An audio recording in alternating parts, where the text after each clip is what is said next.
Guys, tingnan nyo. Kaharap ng napakataas na bundok. Shots Big Rose is this in Berg. Ja, 1500 bis 2000. 1,500 2000. until 2,000. Ayan, yun daw ang taas ng bundok na yan. Tingnan nyo guys, maraming beds no sa taas. Umuuga-uga sa pagdadrive. Ayan.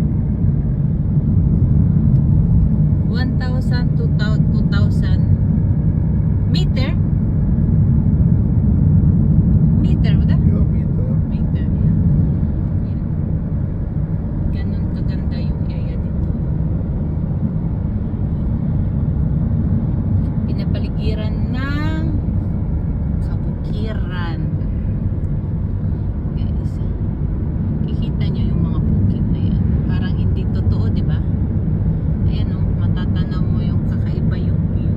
Ayan, nakazoom na yan ha. Subat-suba. Sobra ang ganda.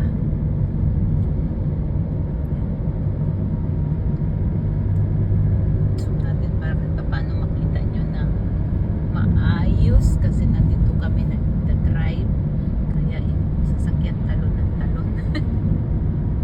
Ganda oh. Ayan yung surrounding. Pagmasdan nyo kay ganda.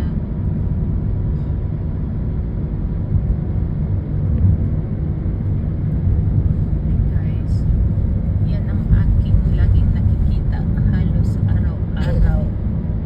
Ang kabukiran. Ganda ng view, no? Marami pang snow doon, no? Sobra. Ayan, no? Magkahalos magkadikit na ang ulap at saka bukid. Tignan nyo yan. Lalo na pag ano, medyo makulimlim at hindi maganda ang panahon, hindi mo yan makikita eh. Yung tuktok ng bundok, hindi nyo yan matatanaw dahil naka ano siya, naka ano sa ulap, magkadikit pa.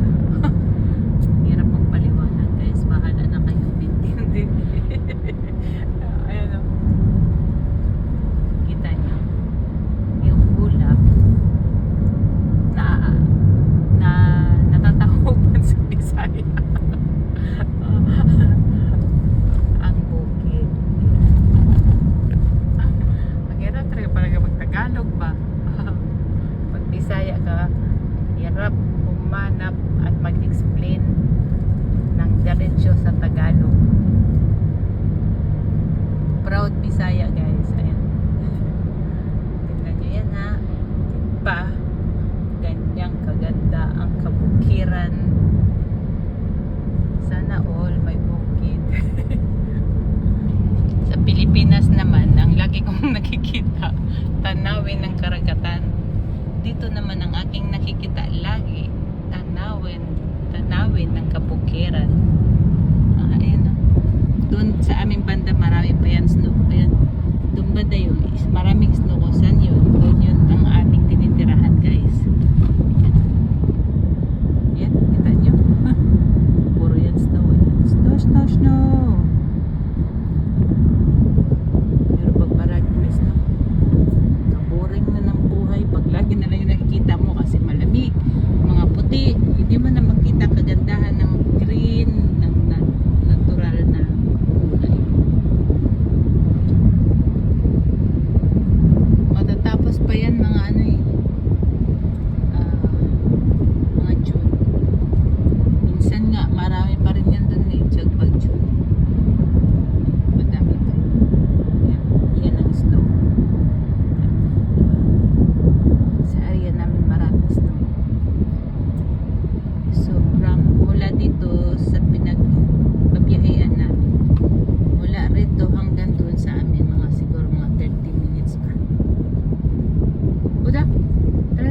feel guilt.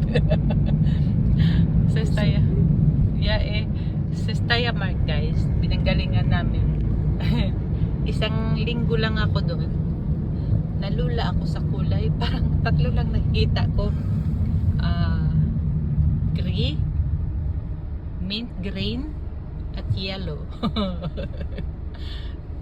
Walang araw doon at oras na hindi yun ang matanaw ko.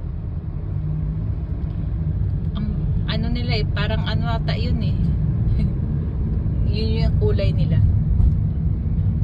Yun lang siguro pinayagan ng ang magkaroon ng ganong kulay ng lugar.